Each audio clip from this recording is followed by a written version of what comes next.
Well, welcome back to the final moments of season 1 of the Workmatters podcast.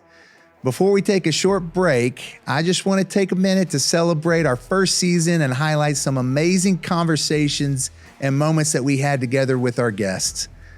You know, when we launched this journey 15 episodes ago at the Workmatters conference in September, Daryl, Keisha, and I were hoping to get conversations about faith and work in front of as many people as we could. Our goal was to tell real-life stories of people living out their faith at work in different industries and in different roles, just like you and me. Well, I'm pleased to give the update that thousands of people have already engaged with the Workmatters podcast in that short amount of time through Spotify, Apple, and YouTube. And we're humbled and we're excited about the life change that's happening around faith and work. Since our first episode, we covered a lot. From redemptive work to the sacredness of work to bringing our whole self to work. And looking back, I want to highlight some of those episodes and some of those conversations. And we launched out with Steve Graves in episode 2. We talked about the reality that we don't need to get our identity from our work, but that part of our identity is work because we're formed in the image of God, and God is a worker, and God works. In another episode, we got to visit with Sheba Phillip, who was also at the conference, and she encouraged us to abide in Christ at work, that we can do this. And we do it by loving, trusting, and obeying, regardless of the season of work we find ourselves in. Then we moved on to the energetic Jordan Rayner in episode 6, and that was so much fun. He and I talking about how there really is no divide between sacred and secular work. And since God is literally with us at all times, we can make our work sacred by just walking through the front door because God's in us, God's with us. And so when we walk into a place, it automatically becomes sacred because we're sacred.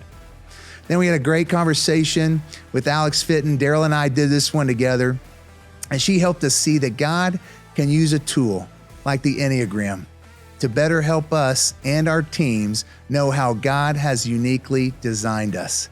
And by knowing this, we actually can bring our whole selves to work.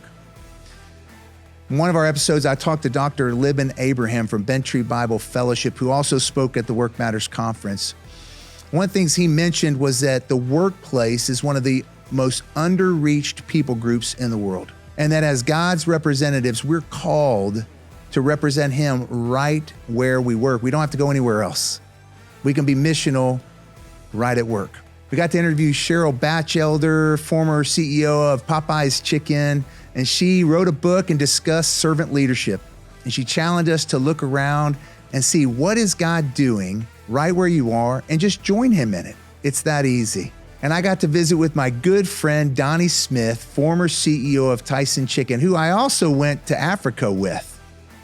And we talked about work as being one of the places where our faith is most tested. On Sunday morning, we get equipped. On Monday morning, we get tested. And then we got to wrap up our season with a great conversation with Larry Griffith, CEO of Corporate Chaplains of America, where we discussed the positive impact that caring for the soul and heart of an employee can have on the culture and bottom line of a company. Well, I just got to tell you, I'm so encouraged by the conversations we have that I really want to encourage you to go back and listen to these conversations and be encouraged that you too can join God in living out your faith right where you work. So what's next for the Workmatters podcast? Well, we're going to take a short break. We're going to regroup, plan, produce an amazing season 2. We expect to be back in your feeds in early February, and season 2 is already looking great. It's shaping up to be incredible. We're currently lining up conversations with John Roush with Roush Companies, franchise owner Nick Morgan with Jersey Mike's, a local counselor in Northwest Arkansas, Shara Schaefer, Cortez McCready, leader of FCA at the University of Arkansas, and more. But the show doesn't stop here during our hiatus. We'll keep the conversation going online. And if you haven't yet, please subscribe to our podcast on YouTube, Apple, or Spotify. We'll be sharing curated best of lists from season 1, bonus content we couldn't fit into the episodes, and updates on when we'll be back. And please, and this is most important, if you enjoyed season 1, please leave us a rating and a review. It genuinely helps new listeners find the show and helps us climb those charts. So tell a friend, share your favorite episode on social media, and use the hashtag The Work Matters Podcast. Again, it was an honor for Daryl, Keisha, and I to be your host. And if you want to take the next step in your faith and work journey, visit workmatters.org. Click on the Work Matters Institute and get started today. We'll see you back here soon.